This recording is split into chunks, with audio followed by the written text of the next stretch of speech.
Hello, everyone. I'm Ricky Johnson, and I'm a fourth-year architectural student. Hi, my name is Maurita Harris, and I am a senior architect at PHX Architecture in Scottsdale. I've been with the firm for 12 years, and I primarily work in hospitality. I'm a licensed architect, and I'm also president of NOMA Arizona. What key life experiences have formed who you are today? Being raised by my mom, my dad divorced when I was very young. So just seeing my mom, like how hard she worked with everything, being a single mother. I have this whole Wonder Woman mentality, like I have to do everything all the time for everybody. I'm like a mini me of my mom, I think. How did you become passionate and involved in design? I actually got into architecture because one of my mom's cousins married a man that was actually an architect in Cleveland, Ohio, and he's African-American like me. And I'd honestly never even heard of an architect. I'm actually the first person in my family to go to college.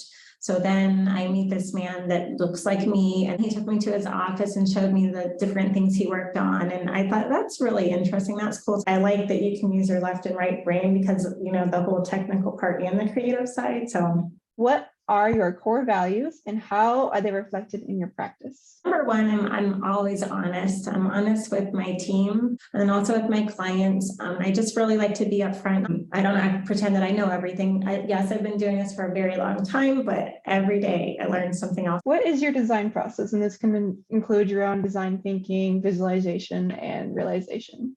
Our office is very collaborative. So whether it's one of our hospitality or the residential projects, we'll meet with the client, we'll sit down with them and usually go through their existing space, you know, and they'll tell us the things that they like and that they don't like in that space. And then we start reprogramming. And then there's the things they have to have, there's things they want to have. And we kind of walk through that, the whole master plan program booklet for them. You know, it can start with, you know, design imagery, bubble diagrams, some of the modeling, like massing models and things like that, depending on how, you know, if they are doing new construction, sometimes it's exterior work, sometimes it's all interior work. And then we'll go through all the different phases with them, you know, schematic design, design development, construction documents, get it in for the permit review. And then we typically will follow all of our projects all the way through construction administration. And to me, the best part is when it's all done and we can walk into the space.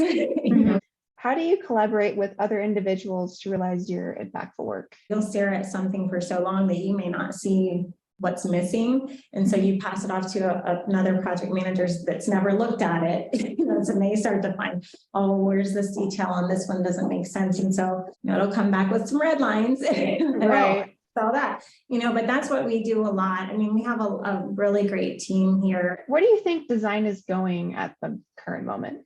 As far as, you know, sustainability and green buildings and things like that, I have to be honest, green design should actually just be inherent in the product. Like we shouldn't be doing it as an extra add-on, right? Because a lot of times the clients hear, oh, like how much is that going to cost? So, you know, it's better, you know, mechanical units, it's better use of the water, it's better use of the materials. I think that's happening globally with design.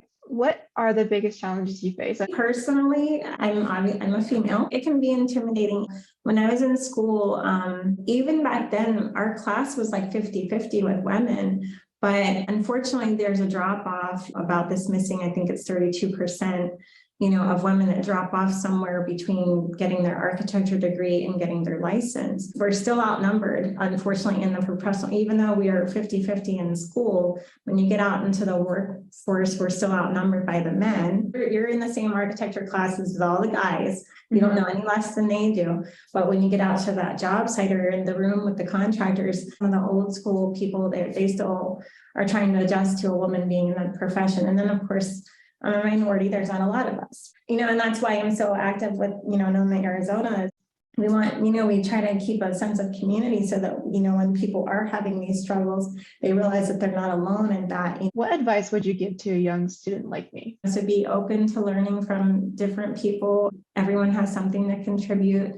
And I mean, school is hard. Some of the things that happen in studios and critiques and the jury and all that, you know, I mean, it's a process that, you know, it's been tried and true. And hopefully you'll have some classmates or family member, roommates or whoever that can help you whenever you kind of feel like, oh, maybe I should quit. Don't quit. I had a mentor, you know, and he used to say, he's like, Maurita, if it was easy, everybody'd be doing it. Find a mentor, you know, and a student that's ahead of like a graduate student, if you can steal 5 minutes of their time. Okay, thank you. I appreciate your time for doing this interview with me. Okay, well, so nice to meet you. Good Nice luck. to meet you. Thank you. All You right. too.